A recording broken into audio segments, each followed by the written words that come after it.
Welcome to the Moral Marriage Podcast. Today, I want to talk about something that is near and dear to Kathryn's heart, and I've got a little bit of spin I want to add to it as well. Privileged way of thinking. And I'm going to say therapy sucks, but there's some great tools. Therapy sucks. There is a different kind of abuse, domestic violence, that can be a little bit more challenging to work with. I'm Cass. And I'm Kathryn. If you don't burn every bridge or every boat, you will fail. It's very near and dear to my heart. You're going to hear why. Fuck your family. And by the way, when I say family, I mean your blood. I mean your adoptive. I mean your friends. We're MorrowMarriage. Let's flip divorce statistics with the new marriage. All right, positive, negative, and Dun, dun, dun, dun. neutral. Go ahead. I would like to right now coin the term narc out.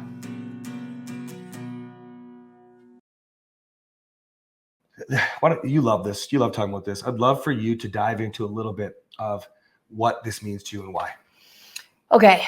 I feel like it won't take me very long because I do feel so firm on how I think about this. But when he's referring to the privileged way of thinking, he's hearing me say it's a privileged thought process. It's a privileged thing to say when you or anybody tells another woman that they should leave, or man, it doesn't matter. Mostly it's not men being told they should leave because they're being abused or whatever it is. But for women, whether it's emotional abuse, physical abuse, I think if it's physical abuse, you need to get yourself safe. But when it comes to emotional abuse, when people are like, you don't deserve this, you should leave, it's not always that easy. And there's a lot of different reasons. There's the few that come to mind. Sometimes you are financially tied or financially dependent on this other person, and it's not easy to just leave because your lives are intertwined. And if you leave, you have nothing. And there's a lot of fighting that has to go into that. The other thing is children, which is why I didn't leave my husband. So I was pregnant with our third, and we had 1-year-old twins. He was out of control in a lot of different ways. He had gone back and forth with growth and with backsliding. He was drinking too much at the time. He was heavily narcissistic, backsliding into some of his old behaviors. He was not safe for me to leave my children with. So had I left him, he still would have gotten 50% custody of our children, meaning that they will not be safe while they are in his care. So what's safer? Do I put them at, do I make them at risk of physical, I don't even know if physical unsafety is the way to describe it, but do I risk their safety, or do I sacrifice for them and put myself in a place where I can be emotionally unsafe? As a mother, if you don't choose to put yourself in a state of emotional unsafety and you put your children in a state of physical unsafety, I don't even know if that's how to word it, but you guys know what I'm saying. I don't know how someone would be able to make that choice. Now, I'm not judging anybody that does, but when someone says to another person, you should leave, you need to leave, you don't deserve this, I can't believe you're staying, that's really privileged. You actually probably have no idea what it's like to be in that situation, which is why it's privileged.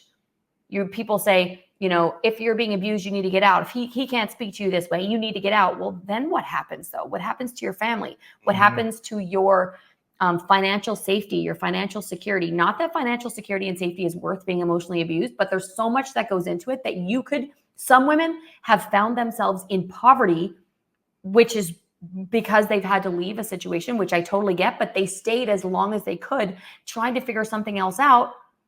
And then it's lose-lose. Well, and here's the thing about that. Like, we talked about this on that helicopter date. We were talking to our friends, and we were telling them more of our story, like some of the deeper stuff. And like Kathryn and I firmly believe, like, I was doing all this growth, but you heard like I was backsliding a lot. Okay.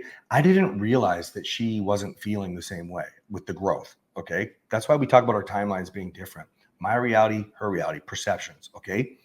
Now, we firmly believe that I would have been destroyed if Kathryn left. So what does that mean? She probably already knew. I don't think it matters or it's relevant, but she probably already believed that I would have been destroyed. I knew that if I left, he would have been on a downward spiral, and no one would have been safe in his path of destruction. So think let about alone that. Our children. Put that into perspective. Our children then would have had the worst of me, right? Because although Kathryn was the catalyst for my growth, right? That's how everybody starts my program. I'm always like, why are you mad at her right now? If it wasn't for her, you wouldn't be growing right now. You're afraid to lose her. You want her to want you. You want to make sure that you have your life. So why wouldn't you have anything but gratitude? Something that I have to remind myself all the time too, right? Talked about it this weekend. So what I think you need to understand is this. if I became, because I got worse with every person until I started to do some growth. I thought I did. I thought I had this gift of change. And then met Kathryn and I was super excited. And then she was the one that I loved the most, the one I couldn't lose. And so that was when I can look back now and I can go, that's why I wanted to grow and change. But if she would have left, then I would have been unleashed on the world and onto our children. So it's so privileged to think you should just leave. And you mentioned like people, maybe they don't know what they've been. Maybe you have left and that's why you feel that way. And I dare say you should probably be worried about that person with your kids now or the next person, you know? Like I can think back to how I treated Kathryn the worst, but every other person prior that would have got bad behavior from me, right? So I know it's not easy to do because we'd have to A, admit that we quit. B, we'd have to justify the fact that we're right so that we don't feel guilty. We'd be maybe having some shame. Now you might have to look deeper and worry about your kids. I don't know.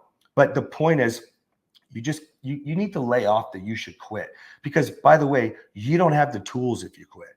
How do we know? Because we keep learning more tools every day. Do you know what's something that some people don't consider is that, so I've done a lot of work, education, schooling courses on narcissism and understanding the dynamic between the codependent and the narcissist and the person that becomes like I showed codependent behaviors because I was married to a narcissist. Most people don't leave. And what people don't consider is that sometimes this isn't the healthiest way to do things. But for me, I was trying to put a Band-Aid on it. I wanted to save my children. And so I was not trying to save my marriage. I was trying to put a Band-Aid on my marriage until I got to a point where I felt like my children could choose me and we could separate, or that they'd be in school and I wouldn't have to worry about his drunkenness or anything like that because they'd be somewhere else for most of the day. I talked myself through how I would do this until things were safer.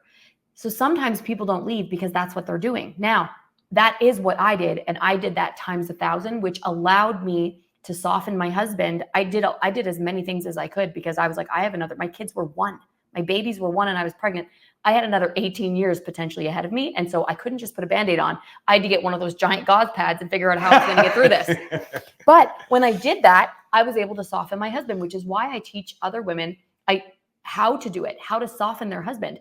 And I will tell them, if they have to save their relationship with their children, I still work with women every day who only want to stay married for their children. But you know what? I just had a breakthrough last week. Husband, worse than my husband. And now they've had this major breakthrough where she no longer feels like she's still on the cusp, but she no longer feels like I need to do this to save my kids. She's actually starting to get her husband back, which is the most beautiful thing. I don't go into it saying, well, my goal, I always say my goal is marriage, but I'm on team wife. Yeah, I'm on team family.